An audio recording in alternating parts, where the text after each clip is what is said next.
L'algorithme Meta vient d'être mis à jour, visiblement comme chaque année au mois de mars, et comme chaque fois ça part complètement en couille, c'est blindé de bugs, les comptes remontent n'importe quoi, ils dépensent n'importe quand, les CPM ils explosent, les leads ils sortent plus, il y a plus de calls, on comprend pas ce qui se passe. Moi je panique pas parce que j'ai un Maxence avec moi, mais peut-être que c'est pas votre cas. Donc je l'ai tanné pour qu'il ouvre cette chaîne YouTube et qu'il vous explique ce qui se passe. Maxence, pourquoi tout le monde panique? Quelle meilleure manière de commencer une chaîne YouTube que par une mise à jour d'algorithme méta. Vous aurez une vidéo par an si tout se passe bien et ce sera à chaque mise à jour de l'algorithme méta. Non, plus sérieusement, il y a pas mal de choses qui se passent en ce moment. Je pense que il y a des choses qui sont visibles déjà. Donc vous voyez forcément si vous faites des publicités Facebook Ads, toutes les mises à jour avec l'IA, etc. Certaines possibilités qui paraissent sexy d'ailleurs sur le papier, comme prompter pour aller chercher son audience, etc. Donc bref, ça c'est des choses qui vont être déployées. Ce qu'il faut retenir, c'est qu'ils sont en train de bidouiller. Et la plus grosse mise à jour là-dedans, c'est ce qu'on appelle, attention, je vais tester l'accent anglais, faudra pas me démonter, le through engage. Il me semble que c'est ça le terme anglais. Bon, ce que ça veut juste dire, c'est que Meta est en train d'attribuer une valeur spécifique au clic. Bon, ça, c'est un truc qui traînait depuis longtemps et il était temps, parce que c'est déjà le cas sur toutes les autres plateformes de publicité, mais pas sur Meta. Pour faire très simple, quand vous aviez un clic sur une publicité, que ce soit un like ou une personne qui va visiter le site web ou qui s'optine ou qui regarde la VSL ou autre, chaque clic avait la même valeur. Aujourd'hui, Meta a enfin compris qu'il pouvait être très intéressant en termes d'attribution de ne pas donner la même valeur à un clic d'engagement, donc type partage, like, commentaire, qu'à un clic de conversion sur votre site qui va amener potentiellement à un call ou une opt-in, un prospect, etc. Donc ça, c'est le truc de base et c'est une super bonne idée. Le problème qu'on a avec tout ça, c'est que Meta, du coup, est en train de bidouiller dans son système, dans son algorithme, et ça fout le bordel chez tout le monde sur le mois de mars qui est en cours. Ok. La plupart des gens vont avoir des stats complètement délirantes dans leur business manager. T'es venu en parler juste avant avec nos clients. Euh, Qu'est-ce qu'il faut faire dans ces cas-là? Aussi bien sur ce changement d'algorithme avec ces bugs-là au mois de mars 2026, mais aussi à chaque fois que ça arrive, parce que ça arrive une à deux fois par an, en fait, leur truc, hein. Alors, ça dépend évidemment de l'ampleur du changement. Là, en l'occurrence, ça reste une mise à jour majeure aux yeux de Meta et aux yeux des utilisateurs aussi. Andromeda, en l'occurrence, ça a impliqué beaucoup de restructuration de compte parce que c'était vraiment l'algorithme qui était revu et il n'allait plus fonctionner de la même manière par la suite. Là, sur le papier, des informations qu'on a aujourd'hui, a priori, la meilleure chose, ça reste de serrer les fesses et de patienter, hein. C'est un petit peu ça. Il n'y a pas de structure spécifique à revoir euh, sur ces campagnes méta. La seule chose que je peux vous dire, évidemment, c'est que si vous avez un gros budget, donc on parle de niveau de dépenses 10-15 000 minimum par mois, ça peut être le moment de se poser la question d'avoir un tracking externalisé, justement pour pas paniquer et voir les datas réelles sur votre business manager. Tracking externalisé pour ceux qui en ont pas et qui du coup savent pas ce que c'est, ce que tu peux expliquer. On peut donner un exemple. Là, en l'occurrence, on pourrait parler de Airos. L'idée, c'est d'avoir des datas qui ne dépendent pas que de Meta et qui remontent ailleurs pour pouvoir justement comparer ce que tu vois sur Meta. Il y a ce que tu vois sur ton business manager qui va être modifié parce qu'ils sont en train de revoir les attributions, donc 7 jours, 1 jour, et ainsi de suite. Et il y a ce que tu vas voir du coup sur ton tracking externalisé qui lui va te donner des infos différentes selon les attributions. Mais du coup, si je branche un Google Sheet avec, je sais pas, moi, mon système IO, mon Calendly et mes encassements, ça suffit ou pas? Sur le papier, ça fonctionne aussi. Ce qui va te manquer, et là du coup c'est un tout autre sujet, c'est la remontée de data dans l'autre sens. Parce que ce qui est cool aussi, c'est que tu dépends plus que des datas de méta. Je vais te donner un exemple. Là, avec ce qui est en train de se passer en ce moment, tu peux avoir par exemple une campagne qui t'annonce que tu as fait 10 calls sur une journée. En réalité, tu n'en as fait que deux. Parce que Meta est en train de bidouiller ses attributions et qu'il y a 8 conversions qui viennent d'une autre plateforme qui ont été attribuées à ta campagne. Donc ta campagne te dit super, on a eu de bonnes performances aujourd'hui, j'ai fait 10 calls, je suis dans le coup par call que je dois donner. Pourtant, toi, tu vois sur ton tracking, du coup, un petit peu à la mano sur ton Google Sheet, qu'en réalité, tu n'en as que deux qui viennent de Meta. Sauf que qu'est-ce que tu peux faire par rapport à ça? Tu peux pas remonter l'information toi-même à Meta et lui dire attention, tu t'es trompé. Et c'est l'intérêt du tracking externalisé quand il renvoie les bonnes informations à Meta, c'est qu'il vient contredire Meta en lui disant attention, ces attributions ne sont pas les bonnes et en réalité, tu as fait que 2 calls dans la journée, donc demain, en gros, il faut s'arracher pour aller chercher plus de conversions. C'est Ouais, en gros, vraiment pour grossir le trait, c'est ça. ouais, ouais. Donc il y a deux sujets ici. Il y a le sujet d'avoir les bonnes datas pour piloter ton entreprise. Et ça, effectivement, si tu remontes toutes tes datas à la main dans un Google Sheet, bah, sur le principe, c'est suffisant, même si c'est super chiant. Mais par contre, il y a aussi la remontée de data à Meta via donc des API tierces. pour lui dire hop, hop, hop, attention, voici les vraies datas, travaille en fonction de ces datas-là et pas en fonction des bêtises que tu mets dans le business manager, quoi.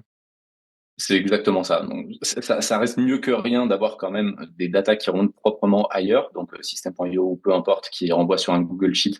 Aujourd'hui, on peut même l'analyser avec l'IA, etc. Faire des attributions assez proprement.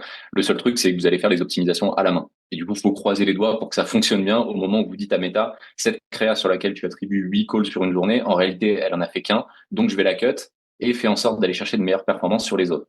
C'est juste ça. Ok. Si, avec ce changement d'algorithme et la panique que ça crée, je me rends compte que j'ai pas le sang-froid pour gérer ces choses-là, que j'ai pas le temps pour m'y plonger vraiment, à partir de quand c'est le moment pour moi de prendre un média buyer comme toi, ou, de recruter quelqu'un pour faire ça, ou de me former pour faire ça? À quel moment je déclenche? Ça, c'est un vaste sujet pour le coup, et j'ai la sensation que ça va changer tous les mois. Tu vois, il y a de ça 2 mois, je t'aurais dit, l'algo est assez fiable, il va dans le bon sens. Ne prenez pas un média buyer en dessous de 10-15 000 de budget, puisque de toute façon, c'est assez linéaire et ça demande pas grand-chose. Là, c'est vrai qu'on est dans une période un peu plus sport, où l'intervention du média buyer est peut-être plus utile que d'habitude. Et forcément, si vous dépensez déjà 5 000 euros potentiellement de pub par mois, peut y avoir un intérêt à faire appel à un média buyer ou même un CMO ou même quelqu'un qui est spécialisé dans la technique et qui va vous mettre en place un système fiable sur la partie tracking. Ça peut être un enjeu. Mmh. OK, intéressant. C'est quoi, l'avenir algorithmique que toi tu vois sur Meta? Les changements qui vont encore avoir lieu, à quel point ça nous impacte, heu, à quel point il va falloir être technique? C'est quoi un peu ta vision des 12 prochains mois sur, Meta Ads? J'ai la sensation qu'il y a plusieurs mondes entre guillemets qui vont s'affronter et que selon ce que tu pilotes comme type de campagne, l'avenir ne sera pas le même sur Facebook Ads. Je pense notamment au e-commerce. Alors moi j'en pilote pas, mais j'en ai fait pendant un long moment et j'ai pas mal de confrères qui bossent sur des e-com. J'ai la sensation que ça va être entre guillemets simplifié et que là pour le coup le job va être quasiment à 100% bientôt sur de la créa. Une bonne structure de campagne qui partira dans le bon sens permettra d'optimiser directement au ROAS. Nous, les problématiques entre guillemets qu'on rencontre sur notre marché, donc formation, infoproduits, etc., où il y a des conversions un peu plus longues et pas immédiates, qui fait qu'on peut pas optimiser les campagnes méta directement sur de l'achat, on va quand même avoir des sujets de structuration et on va pas mal dépendre de l'algorithme. Bon, là, en l'occurrence, l'algorithme, il touche tout le monde, hein, je le rappelle, hein, en réalité, c'est une mise à jour de méta qui va juste créer des bugs sur les business managers. C'est un petit peu ça qui est en train de se passer. Donc ça touche tout le monde. Par contre, nous, les enjeux qu'on va avoir, c'est d'aller chercher l'événement le plus propre possible et le plus lointain sur le tunnel pour essayer justement de ressembler de plus en plus à des e-commerce dans l'optimisation qu'on fait sur nos campagnes. Donc c'est un petit peu ce que je vois moi dans les 12 prochains mois, c'est cette quête un petit peu du pixel parfait qui ne touche que l'événement le plus lointain dans le tunnel. Et à mon avis, ça va être le gros enjeu et j'ai la sensation que tout le monde est un petit peu en train de s'activer là-dessus. Ça va être la ruée vers l'or pour celui qui, euh, qui essaiera justement de trouver ce modèle parfait lors duquel vous déclenchez l'événement que lorsque une personne a acheté presque et l'avatar parfait pour votre campagne et donc on optimise le pixel que là-dessus. OK, intéressant. Ça Pour, va demander des budgets démentiels, hein, on est d'accord, et des volumes assez importants, mais pour le coup, c'est un truc qui m'excite pas mal, donc ouais, mmh, faut voir comment ça va c'est se intéressant. goupiller. Dernière question pour toi, il y a des personnes aujourd'hui qui sont sur des, 3 000, 5 000, jusqu'à 10 000 € de spend et avec cette mise à jour, ça met vraiment leur entreprise en danger. Qu'est-ce qu'ils doivent faire? Patienter dans le meilleur des cas, euh, Et si je peux pas? si c'est possible, J'ai plus de call, j'ai plus d'encaissement, mes closers, ils sont en panique, qu'est-ce que je fais? à ralentir les budgets si vraiment c'est nécessaire, et parfois ça fait partie des phases de business aussi, c'est peut-être le moment d'activer du follow-up, d'aller chercher dans ce qui a déjà été acquis par le passé. Ça, je pense que t'es assez bon pour le répéter régulièrement. Ouais, moi j'ai eu des à l'échelle de mon entreprise, j'ai eu des mois où 80 à 90 de notre chiffre d'affaires, c'est l'activation, c'est pas l'acquisition. Donc c'est, travailler les leads existants, avec des campagnes, de cash activation, avec des campagnes de follow-up, avec des campagnes enfin créer des events, événements d'activation et cetera. Vraiment, aujourd'hui, avec, l'incertitude de Meta Ads et de toutes les régies en fait, hein, sur les 18 à 24 prochains mois avec tous les trucs d'IA qui sont en train d'implémenter et cetera, être full ads, c'est criminel en fait, c'est du suicide. C'est normal que dans nos métiers, les ads drive quand même toujours 80 du business. Mais si tu peux pas tenir 1 à 2 mois sans ads, ton business, il est en danger, en fait. Ouais, exactement, c'est ce que j'allais dire. Je pense que le sujet est plus large pour le coup que juste de l'acquisition, mais au prix où on paye le prospect, le call sur Meta aujourd'hui, ne pas le rentabiliser jusqu'au dernier centime, je suis assez d'accord, c'est criminel. C'est criminel. Faut vraiment être en capacité de pouvoir réactiver les prospects, de faire du follow-up beaucoup plus long et de pouvoir survivre, surtout quand il y a une mise à jour algorithmique. Parce que là, au moment où on parle, ça fait 10 jours que c'est plus compliqué. Ça va peut-être durer une quinzaine de jours.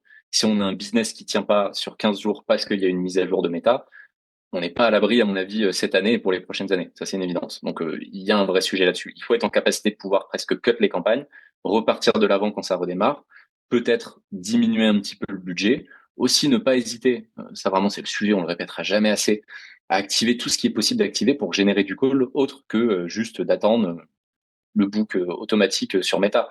Si vous faire du setting écrit, du setting téléphonique, des follow-ups pour envoyer des personnes en DM et pouvoir les activer, c'est peut-être le moment de le faire. Et c'est des bonnes pratiques qu'on gardera quand ça ira mieux post mise à jour. Ça, c'est pas un problème. Ouais, moi, les gens, ils se rendent pas compte de ça, mais je l'avais expliqué sur le dernier événement du Mastermind Fast and Slow, tu étais là. Les gens, moi, ils voyaient sur mon téléphone et Rachid, notre head of sales, il est en train de faire du setting. Donc le CEO à 350K par mois, il est en train de faire du setting. Bah ouais, en fait, à ce moment-là, on n'avait pas de setter écrit, à ce moment-là, on avait une baisse du volume de call, je vais faire du setting, en fait. Je vais faire ce qu'il faut pour générer des calls. Et si moi je peux le faire, vous pouvez le faire aussi. C'est, on veut que les ads fassent leur taf en automatique toute l'année, et des fois, ce sera pas le cas. Mais c'est comme ça arrive. Et ben dans ce cas-là, il faut être capable de se sortir les doigts. Et dans un monde parfait, je préférerais vous dire, mais ce serait un mensonge, que je suis le média buyer parfait qui vous génère du call en automatique et qui fait que vous aurez jamais besoin de faire des efforts sur la génération de call. Mais c'est pas vrai. C'est pas vrai. Chaque période ne se ressemble pas. On a un marché qui évolue tellement vite que tous les 15 jours, les méthodes vont changer. Votre concurrent va lancer quelque chose qui va vous écraser du coup et qui va vous prendre des calls. On peut pas se permettre de juste se reposer sur Facebook Ads, son algorithme et son bon vouloir à fonctionner à merveille. Évidemment, c'est notre taf de faire en sorte d'avoir la meilleure stabilité possible et on arrive à le faire sur énormément de comptes. Mais parfois, faut mettre un petit peu les mains dans le cambouis et faire en sorte d'aller chercher son volume soi-même aussi. Un bon média buyer, c'est quelqu'un qui fait que tu fais mieux que les autres quand ça va bien, et un peu moins mal que les autres quand ça va très mal. Ouais, c'est un bon résumé. C'est à peu près ça. C'est juste ça. Si vous voulez travailler avec Maxence, s'il prend encore des clients, vous cliquez sûrement en dessous ou autour de cette vidéo quelque part, c'est lui qui décidera où est-ce qu'il la fout. Moi, j'étais là pour servir de faire valoir.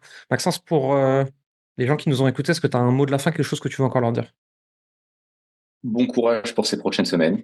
Ça va bien se passer. On reste calme, comme on le disait juste avant avec Jérémy, un bon chef d'entreprise, ça se mesure aussi sur sa capacité à garder la tête froide dans ce genre de situation.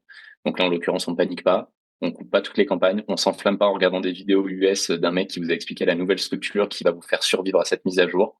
C'est pas le cas. En l'occurrence, ça devrait pas toucher vos structures. Donc, gardez vos campagnes telles quelles. Profitez-en pour faire plus de créa. Ça vous servira quand ça repartira à la hausse et que tout repassera dans le vert. Et tout va très bien se passer. Super, très bon mot de la fin. Merci à tous.